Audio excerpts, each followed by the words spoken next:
Good morning, guys. Are y'all ready for Christmas?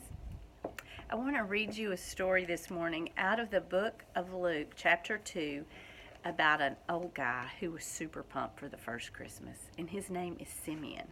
I'm going to start in verse 25. At that time, there was a man in Jerusalem named Simeon. He was righteous and devout and was eagerly waiting for the Messiah to come and rescue Israel. The Holy Spirit was upon him and had revealed to him that he would not die until he had seen the Lord's Messiah. That day the Spirit led him to the temple. So when Mary and Joseph came to present the baby Jesus to the Lord as the law required, Simeon was there. He took the child in his arms and praised God, saying, "Sovereign Lord, now let your servant die in peace, as you have promised." I love this on so many levels. I love that he was righteous and he was devout and he was eagerly anticipating the coming of the Messiah. I love that he was filled with the Spirit and that he listened to the Spirit. I love where it says, and he was in the temple that day. He listened. Oh, guys. And I love that he was at peace when the Lord took him.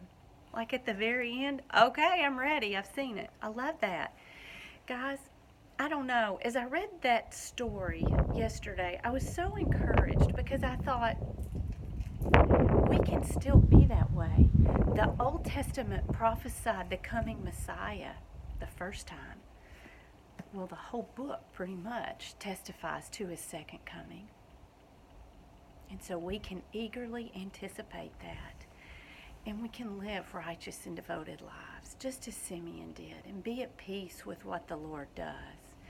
And oh, guys, just as the Holy Spirit filled people and guided people in the New Testament, it still does that. And think about if he hadn't gone to the temple that day, if he hadn't listened to the Holy Spirit, he would have missed out on holding the baby Jesus. That's such a challenge.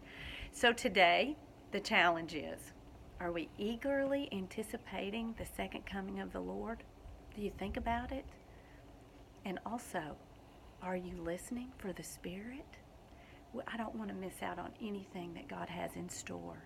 So that's the challenge. But most of all, I hope that you have a very, very Merry Christmas.